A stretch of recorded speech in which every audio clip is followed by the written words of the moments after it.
Welcome to Enlightened Omnivore, the monthly podcast that serves up a delicious mix of food, sustainability, and travel. I'm your host, Steve Sabaker, here to explore the wonders of mindful eating. Join me each month as I dig into the stories behind our food system, discover new ways to live sustainably, and embark on culinary adventures around the globe or right in your very own kitchen. Get ready to expand your palate and your mind, one bite at a time. Well, I'm so excited to welcome Belinda Lau to Enlightened Omnivore. Thanks for coming out, Belinda. Oh my God, Steve, I'm so excited to be here. Thank you so much for having me and thinking about Elims. We were just catching up before we started recording, and it's been a little while. Belinda and I used to work together, but we became really good friends, and she's had an amazing journey since then. And I know a little bit about your childhood, Belinda, but I thought maybe you could share your story. I mean, your parents were immigrants. You guys immigrated to Canada from Burma, right? Yeah, so I was actually born and raised in Vancouver, British Columbia, just outside of Vancouver in a little town called Richmond. My parents are originally, they're Chinese descent, but they were from Burma and now called Myanmar.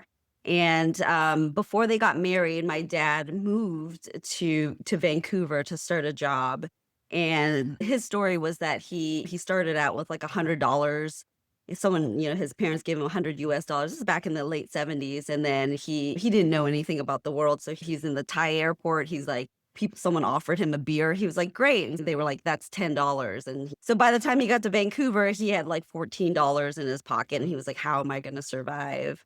And amazingly, from that $14, he was able to bring my mom from Burma to Vancouver, and they got married there. And then, yeah, that's where me and my brother and my sister were born and raised. And it was interesting because like I've got 3 kids now, and I look at their childhood's so different from mine because we were children of immigrants and we didn't have anything.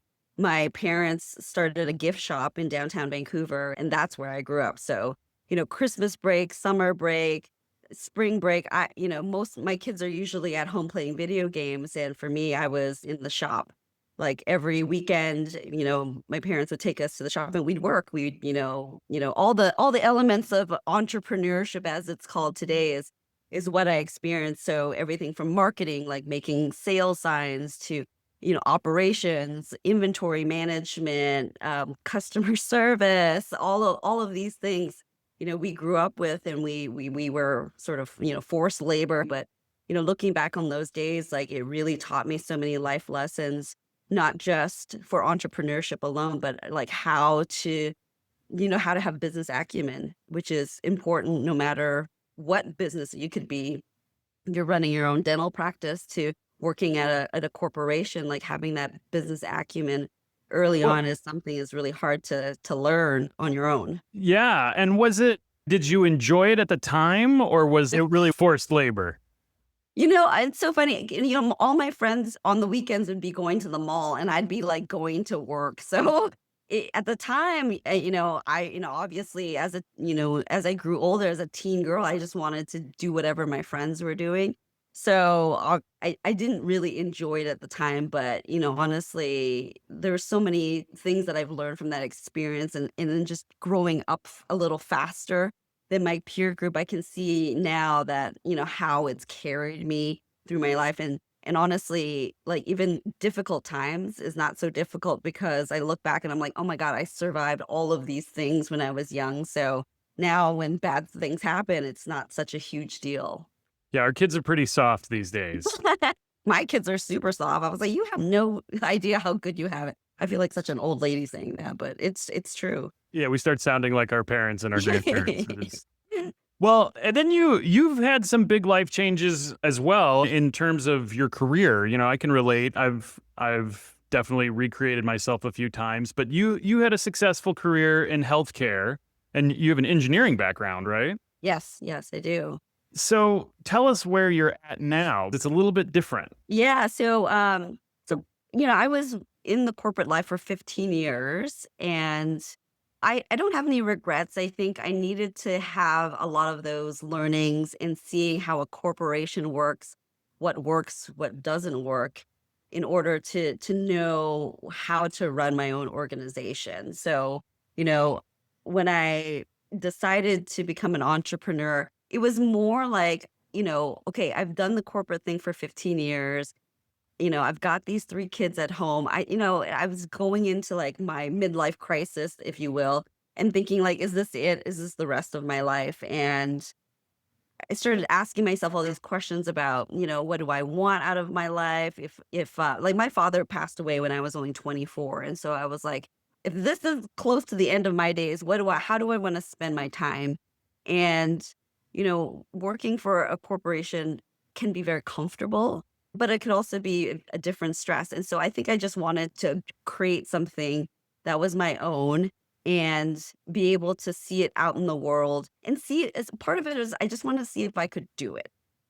Like I didn't come from anything. So my list of bucket list things was very short, like, go to college, get married, have kids. After that, I was like, well, okay, I've done those things. What else is left? And so the entrepreneurship thing was less about being an entrepreneur. It's more about creating products and creating things that I wanted to have in my own household and be able to see if it would make it on its own. And so that's why my husband is a dentist, and he and I thought, okay, with my background in biomedical engineering and my background understanding how regulations and the FDA works, and his background in dentistry, like, is there something here? So we started with sustainability only because at home, we see all the waste that's created at home, both in the mainly in the kitchen. When we started composting, I was like, wow, our trash bin is like empty. Most of our trash is food. So, seeing that as an example, and then at home, my kids were using those little floss picks Yeah. and then throwing them out every day. And like, my kids would replace their toothbrushes every few weeks. I don't know what it is with kids and toothbrushes. Like they chew it up like it's like a dog toy. And Yeah, I don't know what my son does to his toothbrush, but hurts it. Like, yeah, but they got to get changed out. Mine, I always forget to. So yeah, exactly. Mine looks perfect for like 6 months, whereas my kids 6 weeks later looks like it's, got chewed up by the dog. So it just made me really reflect on like, okay, what's going on in my own life? Are other people experiencing this? And, like a good marketer, I did my market research. I did a ton of surveys out to like the general public. I did some at the time I was also in business school at Anderson. And so I was able to use the resources at the library to pull up a lot of these reports that back in the corporate world you'd pay tens of thousands of dollars for. But these reports, the schools have a license for them. So I was able to do a lot of really good research to figure out what does this market look like? Do people care about sustainability? Where could I make a difference in this little space? And all the signs sort of pointed to yes. And in business school, I had this professor who he was the professor of entrepreneurship, and he's famously known as the dream killer because whatever ideas you have, you bring to him, and he was like, "Don't waste your time." Like that's terrible. that's my pet name for my wife, the Dream Squasher.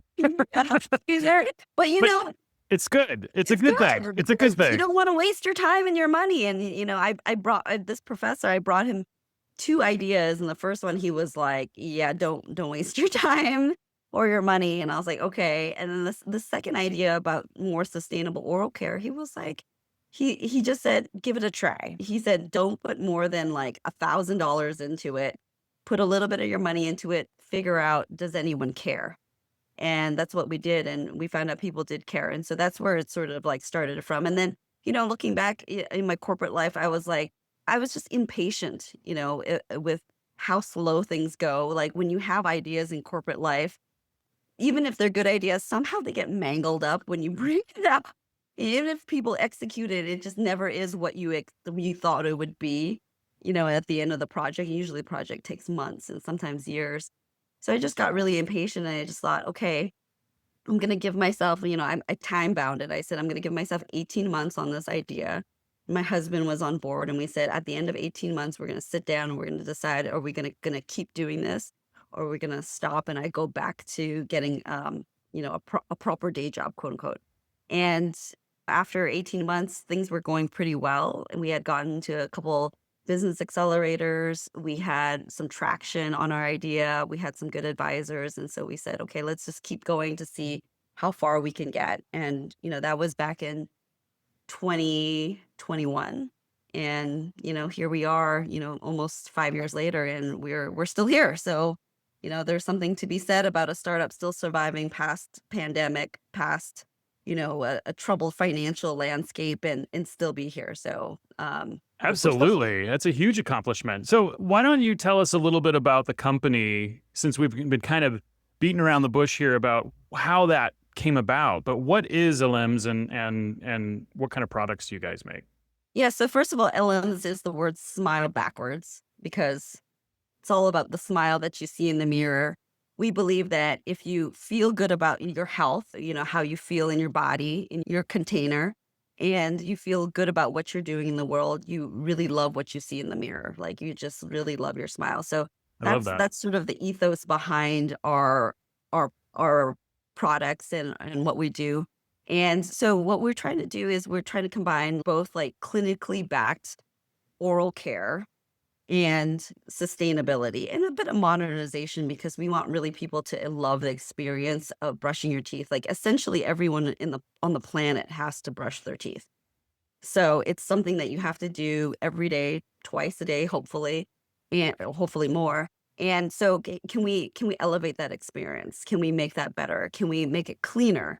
So if you look at these traditional or conventional products in the oral care aisle at your local CVS, if you take the package and you flip it over, chances are you won't be able to pronounce most of those ingredients, which is problematic.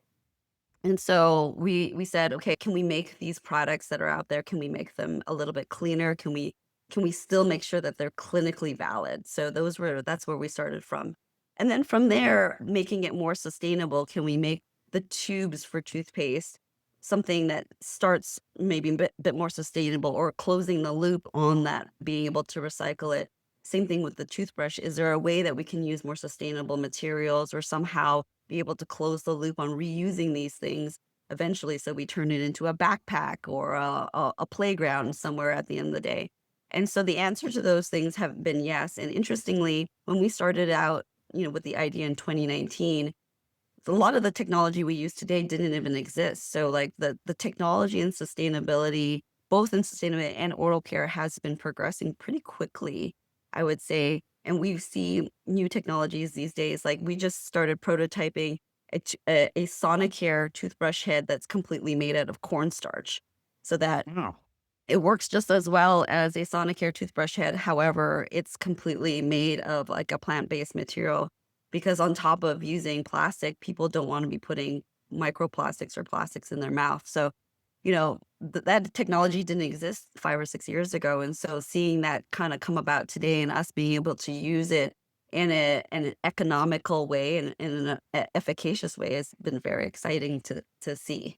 for sure. When people think sustainability, I think they think about solar panels or electric cars Yeah. or even maybe composting, like you mentioned, not floss picks or toothpaste or Yeah. toothbrush heads.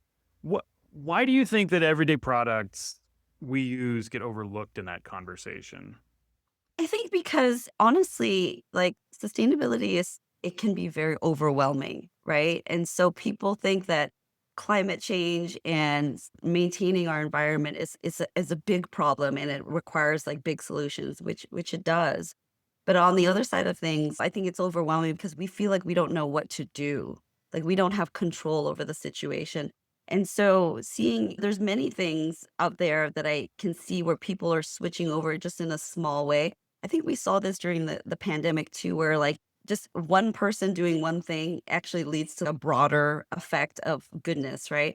And so just even one toothbrush or even simple things like replacing your Ziploc bags with like compostable Ziploc bags for your kids' snacks. Those little things I truly believe they add up eventually. And so putting in the time, the effort today, and it also makes us feel like less overwhelmed by the impact of things. So if we know that yes, we've got one toothbrush or we've got this one garbage bag that's that's compostable rather than made of plastic, like those little things, we feel like we can actually do something about this bigger problem. And so I think it can be overlooked. And I think everyone thinks they need to go chase an electric car in order to feel like they're doing good in the world. But I truly believe that just doing a little bit of everything, both at home and in the bigger world, makes a difference. Were there any surprises when you started looking around closely at how like waste in the bathroom piles up? Like, are there surprises in dental care that we don't know about in terms of the waste?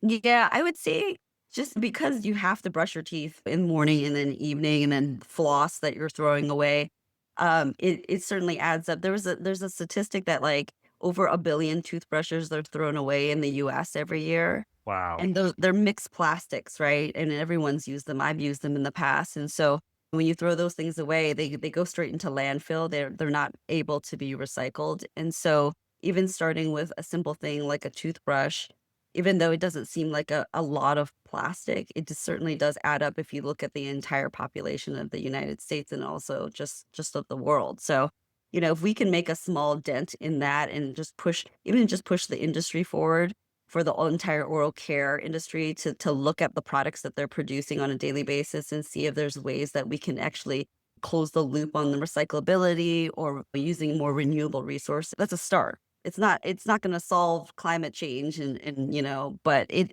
is a way for people in their homes and their daily lives from their bathroom to their kitchen to be able to make progress.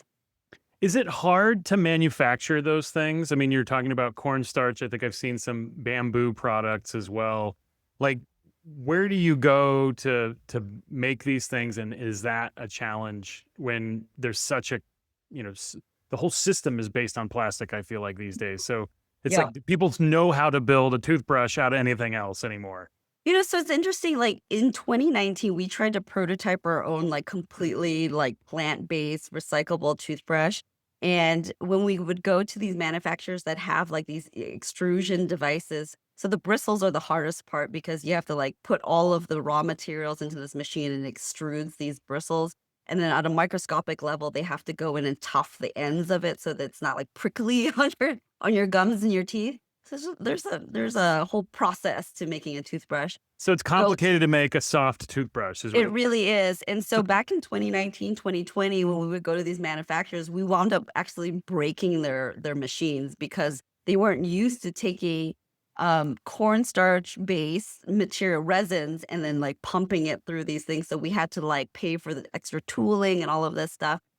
These days, actually, even like, 5 or 6 years later, these manufacturers are seeing the demand from consumers and also companies for more sustainable products. So they're actually coming up with their own tooling to be able to do. So I just have to go in and say, hey, I want a cornstarch based bristle and I want it to be pink and blue and they can do it.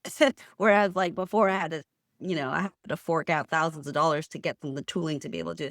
So I would say like, it's working, Steve. Like, the consumers asking for more sustainable products is actually translating to the manufacturers investing in tooling and technology that actually brings this stuff about in truly a more economical way. So it's working. I'm curious, you're a woman-owned business. As a woman entrepreneur, this is a market that is pretty challenging. Do you see any kind of dynamics there that benefit you or that you struggle with? So it's interesting. Like I feel like the dental and the oral care industry is sort of following the beauty industry because a lot of the technology and innovation and sustainability has been coming from the beauty industry because that's just like it's just massive.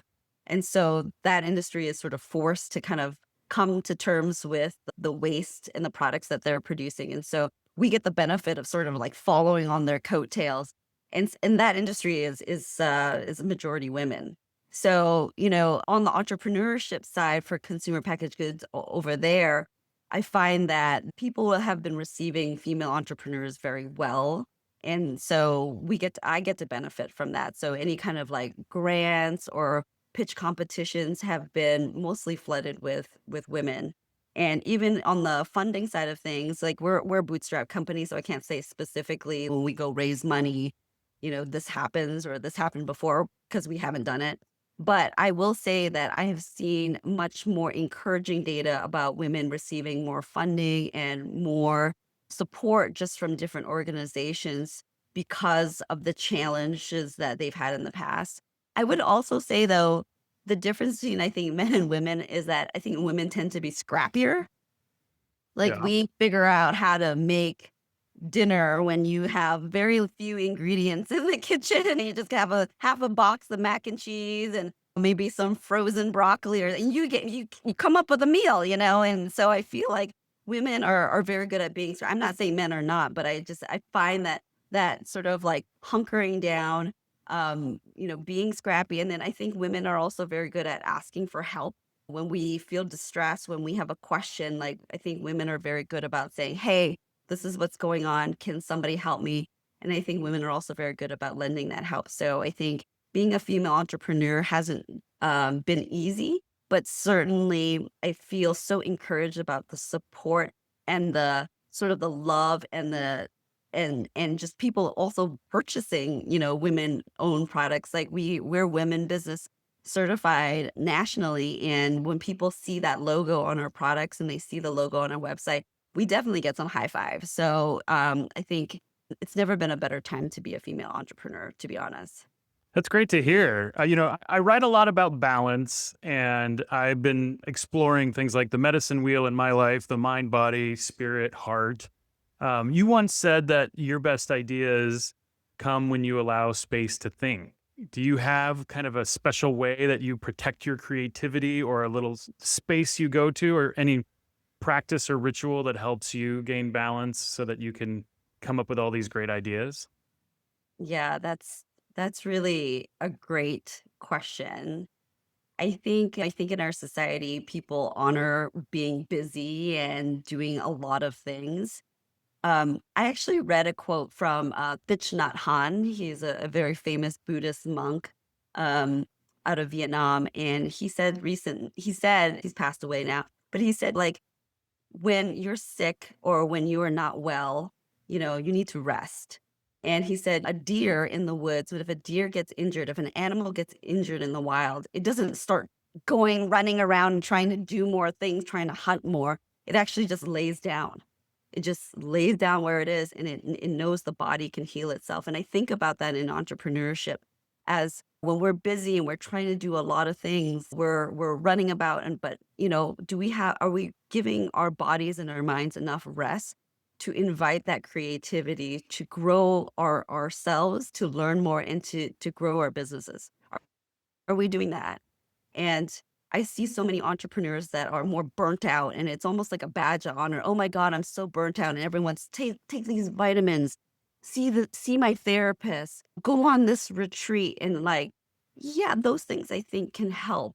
However, I think it really is just sitting with yourself. Honestly, when you're burnt out, it's going to your cabin in the woods. It's whatever how you do, and it's different for everyone, right? Whatever that thing is. For me, it's just driving in my car with the sound off. I I mean, love that.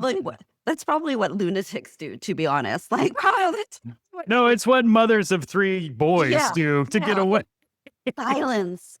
Silence. I just need silence. I need people not saying mom every 5 minutes. So for me, it's just getting in the car, taking a long drive to see friends, to go pick up a package, taking the long way, and just being without my devices and marinating in my thoughts. And that's really the name of the company, the idea for the business, or tagline, everything, all of my best ideas have honestly have come from this quote unquote rest Yeah. and this peacefulness and this silence that I have given myself. And sometimes I just force it on myself.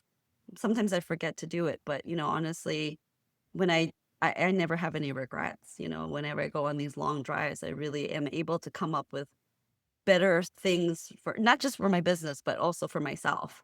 Absolutely. I love that. Yeah, no, I've heard, the shower, a long hike, but I love the idea of getting in the car and driving and not having anything on the radio. It's interesting for me, silence can be challenging. I've always worked around trying to be more comfortable in silence. And I used to always have the TV on if I was home alone, or I listen to a podcast when I'm on a hike. But now I have appreciated it. I mean, certainly when I'm up at the cabin, it's pretty quiet and there's a lot of silence. But that somehow feels differently for me than if I'm in my own house. Like if I'm here in town, the silence is almost too much for me. So, but I love that you get out there and get a long drive in. It's letting the back side of your brain there kind of marinate on ideas. And entrepreneurship often amplifies both the best things about us and the worst things about us. And you've already touched on this a little bit, but I'm curious what you've learned from being an entrepreneur about yourself. Yeah, I would say it does amplify everything about yourself and your quirks, your personality. I would say that the positive things that I've learned about myself is being scrappy, listening to consumers, piecing together data from the market. If someone tells me some feedback from my product, or and then someone else tells me something else, like being able to piece those things together to come up with like solution, like, oh, aha, like this is what this person is telling me about something that's a problem or a pain for them. And this is perhaps a way that I can solve for it given these data points that are sort of, coming my way. And being able to be creative and have just having the confidence that the things that I create, people really like it and they use it. So I find that those are some of the positive things. I think that the negative things all come out to, like, I am just wildly impatient. I'm just a very impatient person. Like, I hate waiting in lines. With my kids, I'm like, go, go, go. Come on, what are you guys just doing around about? So it's definitely something that I'm working on. And in the business, it translates to me being impatient about how slowly certain things are going. Like, Yeah. we developed a kids product, and for better or for worse, like it hasn't launched yet. And I'm just like, oh, I'm like, it kills me inside because I know that it's going to be a great product, but we stumble on things that kind of knock us back and two steps forward, one step back sort of thing. And sometimes it's, three steps back. And in it, understanding myself is, I think, a great way to just stop, look at what's the bigger picture, and say, hey, these things are going well. These things may not be going well, but it's okay. Like, it's not the end of the world if I don't launch this product tomorrow, if we don't launch this newsletter tomorrow. But it kills me inside to have to reason with myself about those things. But luckily I have some people around me on my team who really give me some balance. And sometimes when they see me getting too impatient, they're like, hey, it's okay. It's not the end of the world. We don't launch this email subscription thing tomorrow. Like, you can do it next week and it'll still be okay.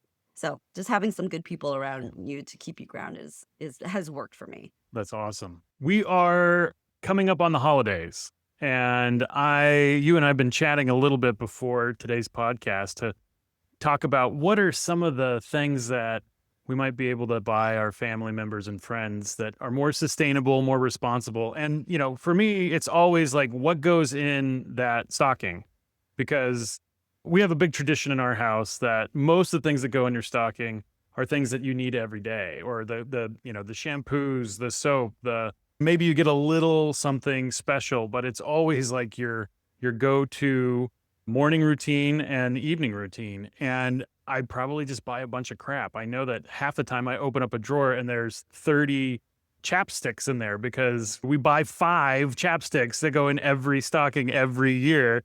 So I'm contributing to the trash and the waste. But what do you recommend this holiday season that folks could put in a stocking that's more sustainable, but still adds value? Yeah, I love this. I also like you, Steve, I love a practical gift because sometimes it's fun to get a gift card, but like if it's something that they can use daily or weekly, that's something that I always is my go-to. And sometimes I have sometimes I give like weird gifts, but like people use them. So Absolutely.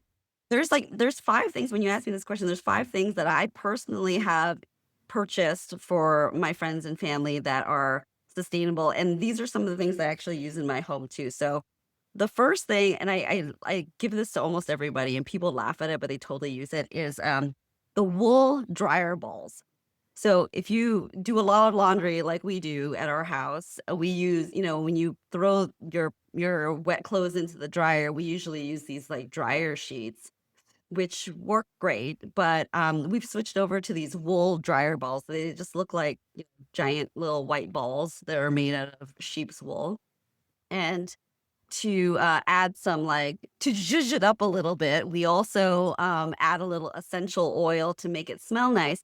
So this is what I give my friends and family. I give them the wool dryer balls. So they usually come in like a pack of 4 or 6. The key is for a small load you use 4, and for big loads you use 6 to 8. And then what I do is I just drop some essential oils onto the dryer balls before we start tumbling. It helps lift the clothes to dry it better, and then the essential oils just make it smell nice. So I always give lavender essential oil. Yeah, what do you use? We use a little bit of lemon, which gives it just a little like clean scent to it, and then sometimes a little orange oil. So maybe you can make it. Some people use patchouli, other scents, whatever like floats your boat. But I'm trying to calm my kids down usually, so the lavender is where it's at. So that's one gift that I give, and those dryer balls, they last forever. So I love it. How big are they? Are they like they're fist about the size? size, they're like the size of a softball. Okay, Yeah, so not awesome. too crazy. The other thing I love to give is like those chefs cutting boards. They're made of sometimes they're made out of bamboo. They're great because they're like a very high quality. Usually they don't have any plastics in them, and they wash really well. They don't hold any odor, so you can chop everything from onions to like apples on them, and the kids won't taste the taste of the onions on the apple. So I really love those. They're like if you pay for like a nice quality one, they literally last forever. And I always add the mineral oil to keep it seasoned Yeah. and make sure that people know how to use that. So I think that's a really great gift. It takes the microplastics and the plastics out of the kitchen. I love that. Yeah, I've actually slowly moving away from any plastic cutting boards. And like you said, as you use them, the plastic starts flaking off. They warp in the dishwasher if you put Yeah. them in the dishwasher. And we actually learned this at the butcher shop. Plastic cutting boards can get just as much bacteria in them as wood. And Yeah. so if you use them regularly, it gets embedded in all those nooks and crannies. So it's not any cleaner. Yeah. And I have so many wood cutting boards. I'm looking down here. I'm in my kitchen. I'm like, down here, I have a drawer of all my cutting boards. I know that I've had cutting boards for 20 years and I use them every night.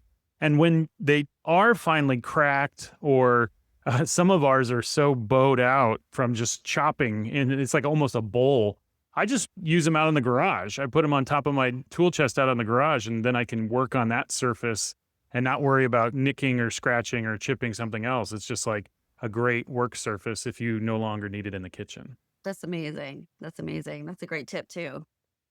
What's the Uh, next one? Yeah, so another one that I really love, if you've got some ladies in your family, there's a brand called Axiology, and they have almost zero packaging for any of their products. They've got this great product that's called Lip to Lid, and it comes in this cute little box, and there's different colors, and it's literally a makeup that you can use on your lips, on your cheeks, and for eyeshadow.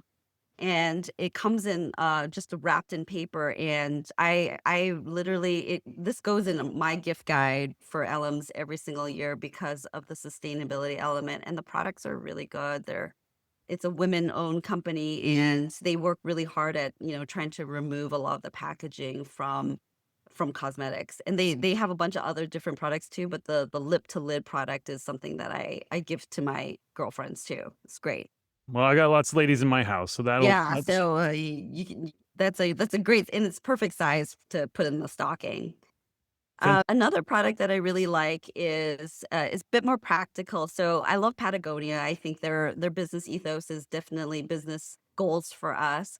They have a couple like of these packable duffel bags that are so great for travel. So I've gifted this to my brother and his wife. I give this to past coworkers. And it's just great because they these little duffel bags just zip up and you just throw them into your suitcase if you're going on a trip and you've got excess stuff, you can check that in too. So that's a great practical gift that I think a lot of people overlook. somehow whenever we travel, we come back with twice as much stuff. And nowadays they're charging for every bag, but it's nice not to have to bring extra luggage on the way there if you know you're going to come with stuff. We're luckily staying home for the holidays this year, but that's not always the case. So I love that idea. Yeah, so, just, like, a packable duffel is great. Just yeah, just to offload whatever you need when you're traveling. We use them all the time. I take them everywhere with us. Then the last thing is, just a product out of our own product line. We have a teeth whitening mask that's more sustainable. So if you ever use like Crest white strips, they're like a plastic sachet, and then there's like a plastic film, and then there's a plastic film on that has the active ingredients. You stick it on your teeth for 15 minutes and you take it off. So we looked at that product and we said, can we make this product just as effective to whiten your teeth, but can we get rid of all this plastic, honestly? And so what we created was a dissolvable whitening strip. So you take it out of the little, we've got this little medical grade sachet. You open that and then you just stick it on your teeth. And it just dissolves in seconds. And then you just go about your day. Like you could be on this podcast wearing it and no one would know because it's invisible. So it still whitens your teeth just the way the generic white strips do, but without all of the plastic. And the bonus is that because we choose all natural ingredients and ingredients that you can pronounce, it actually is healthier for you and it causes no sensitivity. So we did some clinical studies with a dental school in the UK, and it came back that we had absolutely no change to the enamel of the teeth, but it still whitened the teeth significantly. So that's sort of the benefit. It's just like the 1-2 punch. It's got a little Yeah. bit of everything: the sustainability, the effectiveness, and also no sensitivity on your teeth. No, that's great because that's the reason why I've never whitened my teeth. I did it once and I had such a sensitive reaction. Yeah, And it was like every time I ate anything all day long. And that's like that fingernails on a chalkboard oh yeah, feeling for me. Oh my gosh. yeah. It is the hardest thing to go through. So is there like a secret ingredient, or can you share like what it is that's different? Because what are the normal products? Are you using like bleach or something like that? It, well, I mean, the only thing that will whiten your teeth is bleach. So it's still hydrogen peroxide, which Okay. is what the conventional products use. It's just I don't even know what is in those other products. Like you can't pronounce it. It's like something with a bunch of numbers and dashes on the end of it. For us, we use mostly essential oils, so it's using the same technology that you've seen in like those Listerine fresh breath strips that dissolve on your mouth. We Sure. just kind of beefed it up a little bit and added the hydrogen peroxide to it. So the less ingredients, actually, the better.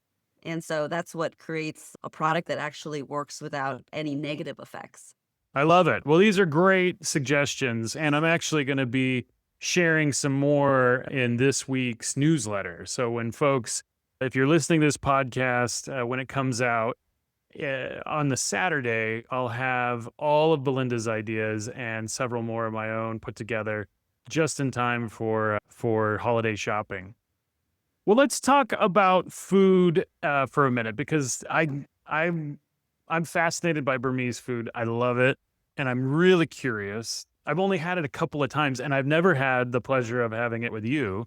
But what was your childhood food experience like, and what makes Burmese food so special? Well, I think Burmese food is special because it's pretty rare. I think you see a lot of Chinese restaurants, Thai restaurants, Japanese restaurants, but Burmese food, just because of the political nature of that country, a lot of people haven't been able to leave. And so it's very rare to see a Burmese restaurant in most cities. You see it in bigger cities like San Francisco, New York, LA, but it's hard to come by when you're traveling around the US. I think, I love Burmese food because it's a combination of sort of Indian food, Chinese food, and Thai food. And so I feel like all the best elements of those different cuisines come together in Burmese food. So we got the curries, like the chicken curries, or like a bit more savory. There's a bit more like what my mom calls gravy in it so that you can put it on rice and it mixes with the rice super nicely, but not it doesn't have a lot of like sort of like the bold flavors that like maybe Thai food would have. And my favorite dish, there's two. One is called Ono Kaswe. Ono means coconut, and then kaswe means noodles. So ono kaswe, it's a coconut milk based noodle soup, and it's with chicken and it's so delicious. It's definitely something that in Burmese culture we eat for like lunch or dinner. Very savory, very soothing. The other dish that I love is called mohinga. And mohinga means like fish noodle soup. And interestingly, Burmese people eat it for breakfast. So you Right. can't find it after, lunch. If you go to Burma, you can't find anyone serving this after breakfast. So it's basically a fish-based broth. It's a very thick fish-based broth with noodles in it, and it's so delicious. And the best thing about like the noodle soups is that you can make it however you want. They give you all of these different toppings. So you can make it like more spicy, you can make it more tangy, you can make it more savory by adding fish sauce. So it's like something that everyone enjoys because you can make it your own. So those are my two favorite dishes. If you go to a Burmese restaurant, highly recommend that you order one of these two, the onokosware or the mohinga. So good. And is there a good Burmese restaurant here in the Southern California area? There's a few actually by you, Steve, in like around Monterey Park, El Monte area. That's sort of like where most of the Burmese folks live. In LA proper, there's a place called Jasmine. It's in Culver City, sort of on the way to LAX. And it's a market, but they serve Burmese food, and that's usually where I go around LA. All right, road trip. Yeah. We can finally get together in person. Yeah. What Amazing. do you get a chance to cook much at home with 3 kids, a business to run, and everything else on your plate? Honestly, I take a page out of Steve Sabaker's, motto to life, and I do cook. I cook quite a bit. I cook most of the day. Sometimes on weekends, I don't cook just to give myself a break, but I do love cooking everything from scratch. So, I make my own chicken broth from scratch. I make all my pasta sauces from scratch. Really just inspired by you for so long to make things that are both delicious, simple. I remember your cooking, Steve, that you don't use a lot of crazy ingredients. You actually use very simple, high quality ingredients, and that's what I try to do. So we have a mix of at home I make a mix of like Chinese food and more Western cuisines like, pastas and steaks and things like that. And I try to make as much of it from literally from scratch. And so my kids get sort of both like the cultural experience, but also the broader American cuisine. And the thing I love about that is my kids are like they're really like they have sophisticated palates now. When we go out and they taste something that is not high quality, they taste it, they're like, "Ooh, this broth doesn't taste very rich. It must be like made from a concentrate Yeah. instead of like boiling the chicken." So I love that because honestly, my kids, they get 3 boys. They don't ask for a lot. They don't care what they wear. They don't care about a lot of things. They really just care about food and video games, and at least one of those things I can control. So I do cook a lot at home, and one of the things that I've tried to do a lot is actually like you said, taking a lot of the plastic out of my kitchen as Yeah. well. So at one point my son said, "Mom, you've gone too far," because I literally Tupperware, Ziploc bags, they're all gone. Like in my house, there's glass Tupperware. We use as I said, the wooden or the metal cutting boards. We've gotten rid of all the plastic plates and utensils. We only use glass, and we break a bunch of stuff at home. Don't get me wrong, like the stuff breaks all the time, but I feel like that's a good investment into health. Like I'm just not sure how these microplastics going to translate into our bodies over many years. And I just want to make sure that they're at least out of my kitchen. When you think about it, we throw out plasticware all the time. We don't think about it because it feels more disposable. Whereas if you break a glass, I mean, I've got glass containers from when my wife and I got married, 25 years ago. So I feel like I don't have any plastic that's that old. It got thrown away a long time ago. And so I do think even the durability of it, it may feel like, oh, it could be dangerous or, yeah, some of it's going to break, especially with kids. But I think in the long run, we're going to be holding on to those things longer and use them more effectively. I'm curious because the one thing I can't get rid of in my house that I'm like addicted to are the deli containers. We use these in cooking all the time, and we use them at the butcher shop all the time.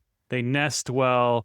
I use them to freeze my broth, and I know when I'm putting hot items in there. They say they're BPA free, but who knows? And certainly the microplastics are still a concern. Do you have anything you use at home when you freeze things that do you freeze in glass or do you Oh use yeah, I something do else? freeze in glass. Liquid is tough, especially, broth. Yeah, Soups, that's they're the hard one because sauces. it expands, right? It You know, it's does. like, It does. So the key is to make sure that you cool it down completely in the glass container with the lid open. yeah, So there's no added condensation. I mean, it's a pain in the butt. I know it, but like this is what we have to do. So I cool it down completely on the counter. When it's room temperature, I close the lid and I put it in the fridge to cool it down even more.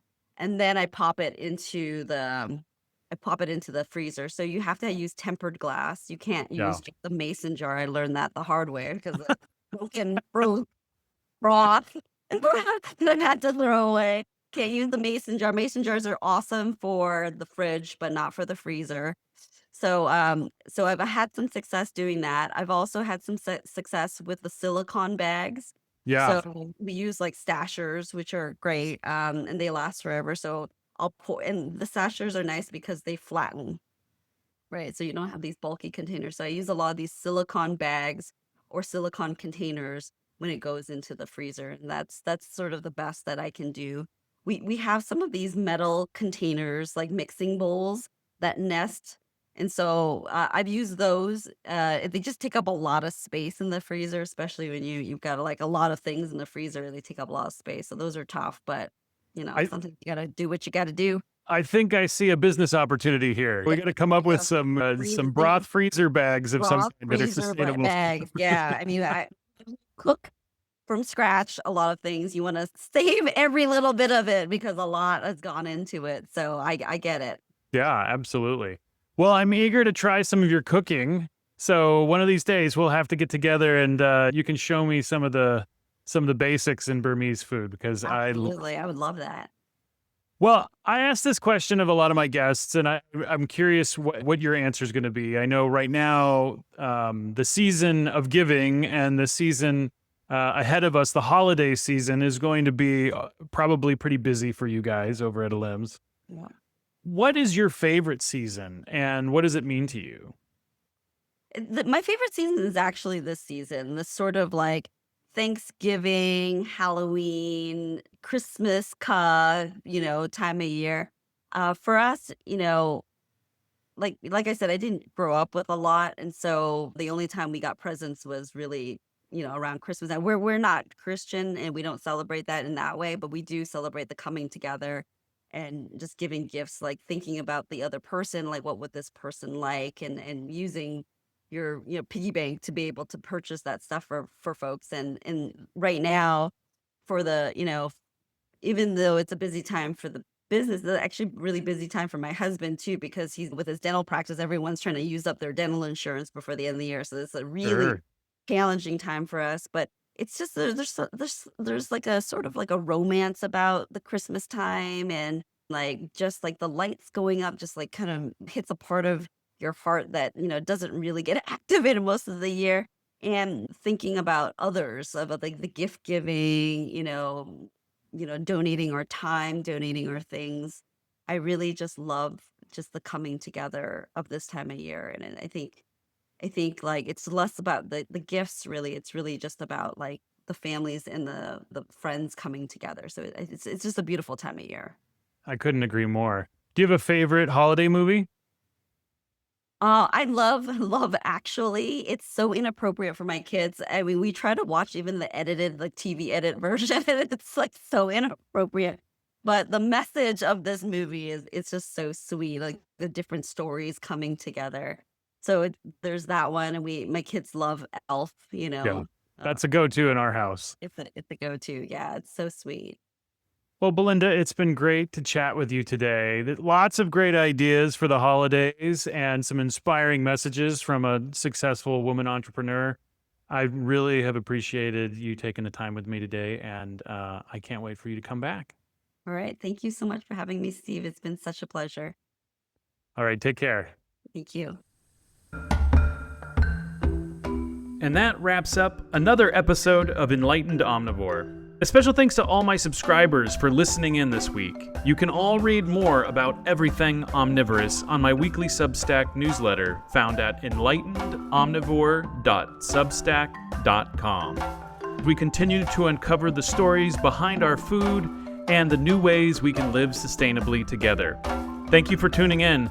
This is Steve Sabaker reminding you to savor every bite and eat mindfully. Until next time, keep it balanced and stay enlightened. This is Enlightened Omnivore, everything in moderation.